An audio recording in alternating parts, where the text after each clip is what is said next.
Welcome to the World and Imam Hussein show. In this episode, we will be interviewing Father Nadim Nassar, who is a Christian priest. We want to find out what he thinks and knows of the story and legacy of Imam Hussein, peace be upon him. Father Nadim, thank you very much for joining us on the show. It's a pleasure. My first question is, where were you born and where were you growing up? I was born in Syria, in the city of Latakia, which is a Syrian port on the Mediterranean Sea. So always the ports are open and they are more flexible because they are more in touch with the world through sailing and through ships and through the sea. Always the cities that are on the sea, the people are even more open-minded. I hope I am. Over 10 years ago, Father Nadim co-founded an interfaith organization called Awareness Foundation, which aims to build bridges between different faith groups in the United Kingdom. The Awareness Foundation is an educational foundation, it's a Christian foundation. We develop our own materials, educational materials, modules, courses, workshops for churches to use and for colleges, for seminaries, for any Christian group to use. The unique aspect of the Awareness Foundation is in all our programs, we invite scholars from other faiths to contribute in our programs.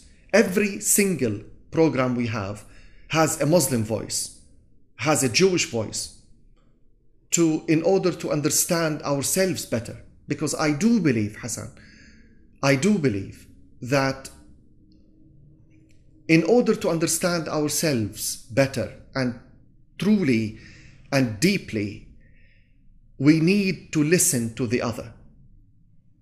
Many Muslim friends and Muslim connections and relationships I have developed during the years I lived in London made me a better Christian. And this is how we should influence each other. So my interfaith relations helped me to go even deeper in my faith. When did you first hear about Imam Hussein and the tragedy of Karbala? You know, coming from the Middle East, Christians in the Middle East are different than Muslims in the West. Muslims in the West are mostly immigrants. Even if we talk about 100 years, fine, but still immigrants. Jesus Christ was born in Palestine, as we all know. And Palestine, in the time of the Roman Empire, was a satellite of Syria. So actually, Jesus Christ was a Syrian citizen. So he had a Jewish faith and he had a Syrian culture. So Christianity has existed in Syria for between 600 and 700 years before even Islam started. So we are not immigrants, we are not imported, we are genuinely we are genuinely part of the social fabrics of the society in Syria. So because of this environment in Syria and because we are genuinely part of the society, we live with Muslims everyday life. I grew up with friends, Muslim friends, Christian friends. We didn't even notice who is Muslim, who is Christian in our upbringing. In my classroom, my best friends were Muslims. So I grew up knowing the Muslim faith, the story of Islam. You know, every religion has a story to tell. Christianity has story to tell and Islam has story to tell. The Islamic story, or we in the Middle East, we love storytelling. And the Muslim stories we have heard since our birth.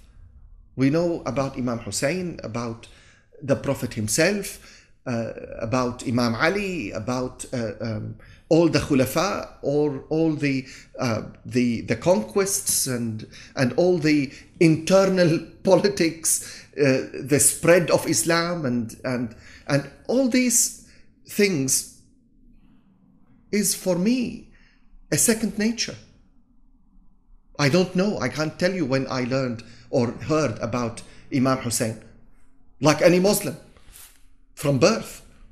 When I started studying theology, and I started studying Islam as part of my theological education, and we started looking into the major personalities in Islam and the people who influenced the journey of this religion. And how can you study the journey of Islam without stopping and thinking and meditating about Imam Hussein? His whole story is a pillar of the history of Islam. So when I was in the theological college, I was 18. Later, I started looking deeper into the story in my research. And 2 years ago, I gave my first lecture on Imam Hussein and Karbala. What's led you to do more research on Imam Hussein? The concept of sacrifice, actually. If we look into Islam, we see the ultimate sacrifice in Islam was embodied in the event of Karbala. Because Imam Hussein was killed as an innocent man. Yazid wanted him to give the allegiance to his Khalifa or Khilafah. Imam Hussein felt he can't give this allegiance because it would be wrong, because Yazid was the wrong person on the chair in this position. So we need to look at the free stand of Imam Hussein. He stood up to Yazid and said a statement of truth. Jesus Christ stood up to the religious leaders in his time and said a statement of truth when he described them as hypocrites, because the religious leaders in the time of Jesus were not much better than Yazid. So you see where I'm coming from? There is a stand here and there is a stand here. And both of them paid the price of justice, of love, of self-giving with their lives, not less than their lives. So such a vision, such a clarity of thinking, which we rarely have these days, made both Imam Hussein and Jesus Christ pay their lives for what they believed in, for the truth. Because of that, we celebrate that in Christianity through the broken bread and the cup, and you celebrate in Ashura the sacrifice of Imam Hussein. What kind of work have you produced on Imam Hussein's life? I gave a lecture on Karbala. I gave another lecture to the university about the personality of Imam Hussein. And I gave a lecture during the Imam Hussein conference in London about a comparison between the vision of Imam Hussein and the vision of Jesus Christ. So I gave a lecture with Sayyid Ali Abbas Razawi. Together we gave a very interesting talks on the personality of Al-Imam Hussein to university students, which was really exciting for me, because young minds inspire you just by looking at you. By preparing for them, you need to take into consideration that young minds are listening. And I also compared the life of Imam Hussein with the life of Christ, and the bravery, the boldness of the two personalities. I talked about the graciousness. Although they were brave and courageous and strong, but they were gentle, loving, self-giving. You don't need to be rude to be strong. You don't need to be unapproachable to be bold and courageous. Actually, the bravest people are the gentlest people. The way he behaved, the way he talked, the way he taught Imam Hussein. If you look at even to the last minute of his life, sacrificing his life, he was gentle. He was inside the battle of Karbala. He knew he couldn't win this battle, but he knew that he had to give his life for what he believed in. Because if he had compromised, I think it would have been a disaster.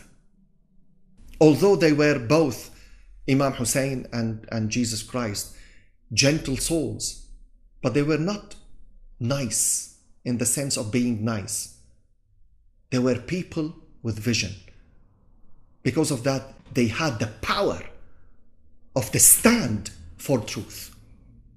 And because of that, they had to pay the price. And both paid the price dearly. Because of that, they live. Jesus Christ lives through our faith that he rose from the dead physically. And Imam Hussein lives further through the teaching in the hearts and the minds of the believers. He is the master of martyrs. Muslims believe that he was, or he is, Sayyid Shuhada. What was the reaction of the people when you gave these presentations? The feedback was excellent. The feedback was amazing. And they wanted to know more.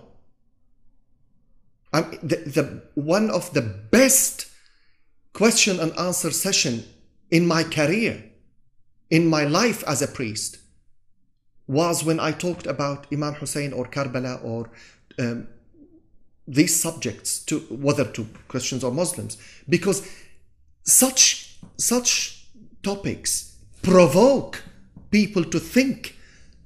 They provoke people to go beyond the normal questions, into going deeper into life, the meaning and the purpose of life. And that is how religions should exist. We should inspire each other. We should provoke each other. But also, we should be agents of peace with each other. How much pain did they make us all?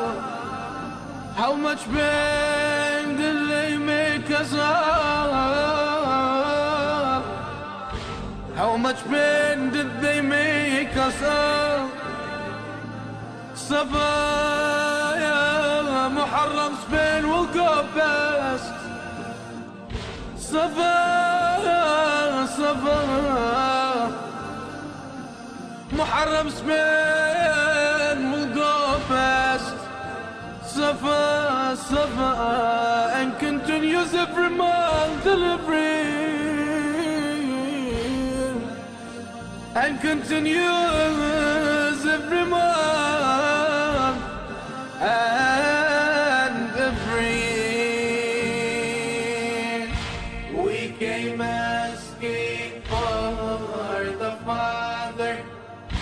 of سجادة علي الأكبر.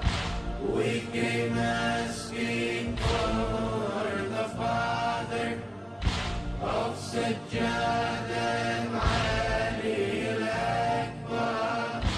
Where did he lay? Show me the way. Where did he lay? Show me the way.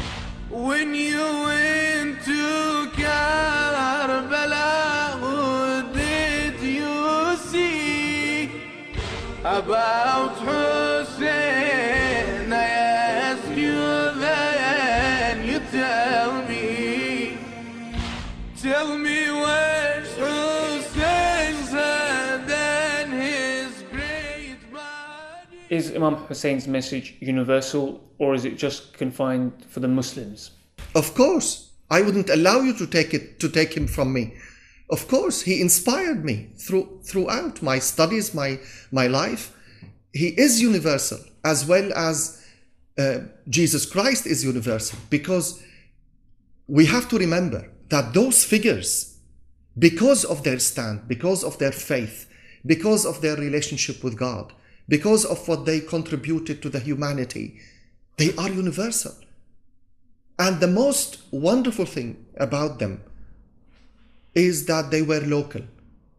They were rooted in their own belief, in their own culture, in their own environment.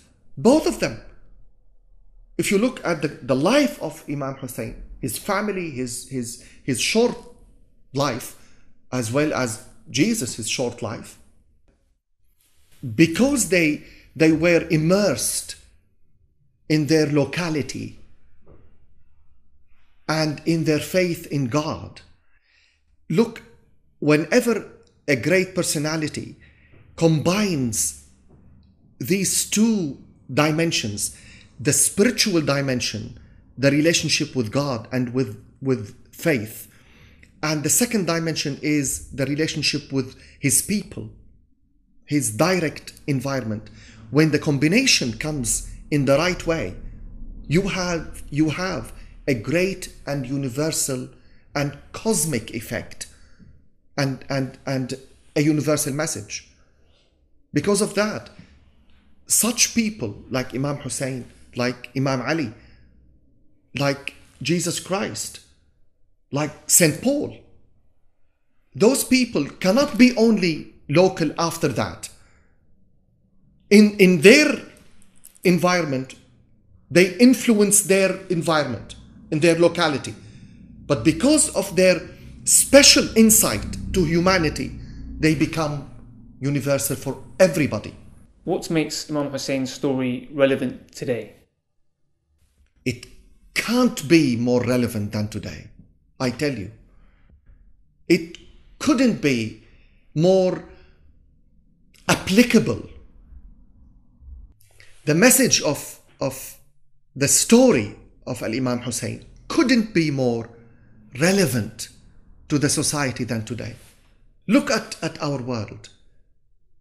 Fanaticism, globalization, people are killing each other in the name of religion, and especially Muslims, and also Christianity, Jewish faith, Buddhists, Hindus. We are all involved in violence in the name of religion. What more relevant could be than the message of Imam Hussein or the message of Jesus Christ, who paid their lives to bring peace, to bring coexistence, to bring humanity a better life, a better coexistence, a better purpose. It is relevant. And for every human being, whether a Shia or a Sunni or a Christian or a Jew or a Hindu, it is an enrichment to know about Imam Hussein. How does Imam Hussein's story unite Muslims, Christians, and people of the world?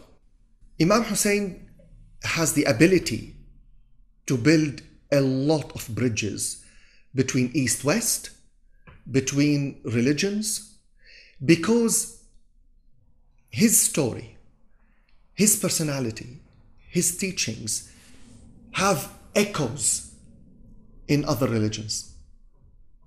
I can give lecture after lecture after lecture about similarities and differences between Imam Hussein and Jesus Christ. Such echoes are extremely important for us to build upon and construct bridges and relationships between our people so that they can understand each other and they can appreciate each other and not being judgmental to each other. That is the importance of people like Imam Hussein and Jesus Christ, because they have the similarities. There are differences, of course, two different stories. But it's enough that both stood up for justice, for love, for the divine will in our lives, for a better purpose, a better meaning, a better existence, and ultimately better humanity. And that's what we need today. When you read about Imam Hussein and the story of Karbala, which moment did it strike you the most? His attitude towards children, trying to protect children, although he knew the children would have the same fate as him, and they were killed. But his tender heart in the middle of this cruelty around him is heartwarming. When you see somebody is facing bloodshed everywhere, cruelty, is still, his heart is moving towards protecting children. It's unbelievable. It's incredible attitude. It's incredible moment in history. I have all admiration and appreciation to this devotion. One thing I ask myself and I ask them: are we going there purely out of devotion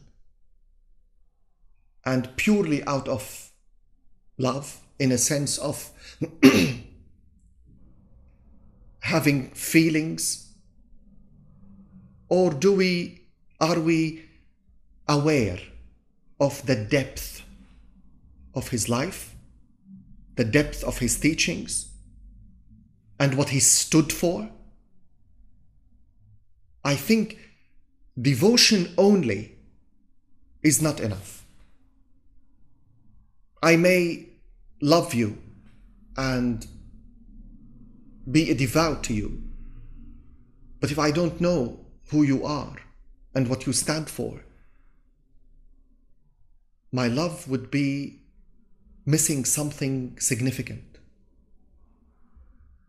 So I would ask people who have the devotion to Imam Hussein, as well as I ask Christians who have devotion to Jesus Christ and go to Palestine to visit where he walked and where he taught and where he lived, and I say, devotion is fine, wonderful.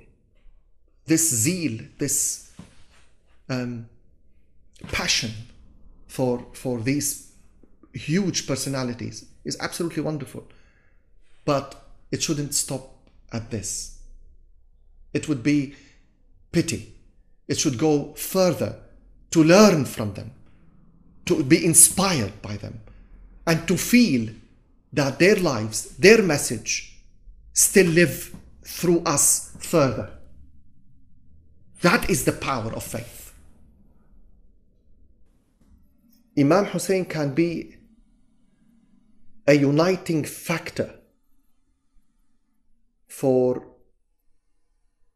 different factions within Islam and for different religions. Uniting in the sense of not being one religion, no, but of making a step towards the other and making a step to understand the other.